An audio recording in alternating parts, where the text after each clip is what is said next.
This is your above average IKEA assembly project. So, no, in seriousness, very complex geodesic dome structure.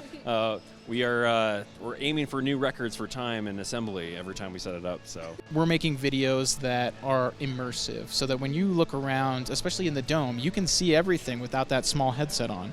You want to be able to make sure that everything is visually stimulating around you. You don't want necessarily any dead space. So when it comes to creating a 360 video, developing creative, we want the most impactful, the most immersive experiences possible. And so it's our job as the production team to make sure that all of those challenges can be met. All of those requirements can be met as well. Creating something that is visually stunning all around you. And if it doesn't work, not forcing it. We're dealing with a small crew, dealing with small equipment, so that we can kind of have the smallest footprint possible.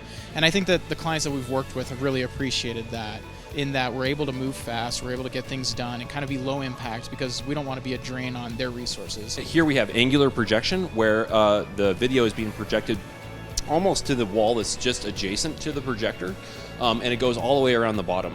So there's 8 projectors that go on the walls, and then there's one projector in the front that reaches up to the top and covers usually the zenith of the dome. So all that ties together with a server that allows us to blend it all and make it look nice and pretty. And we can adjust all sorts of different things, like we can tilt it, we can fade the bottom, we can change the color, we can change the geometry. The dome specifically, I think, is great for something like a trade show. It's a huge kind of eye-opening piece, just visually stunning, that you can see it, you're drawn towards it.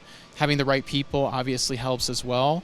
We pride ourselves on being great with marketing activations and things like that, really getting people in, pulling them out of their comfort zone if they don't necessarily want to participate, and ultimately they feel rewarded for it. So I think that, in an environment wherein you have the space and you have a lot of people, putting up a structure that's 23 feet wide and 13 feet tall, it's going to draw a lot of attention. This is the only 360 dome that we are aware of that we've created that's built for this type of VR 360 video consumption.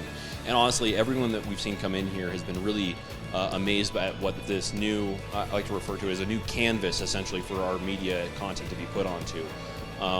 And we've already had discussions about all sorts of new AR and VR experiences that we can leverage inside the dome. Because you don't have to be sitting during it, it changes the way that people can walk around. We can have iPads or other interactive experiences that will change the content on the dome, just like that.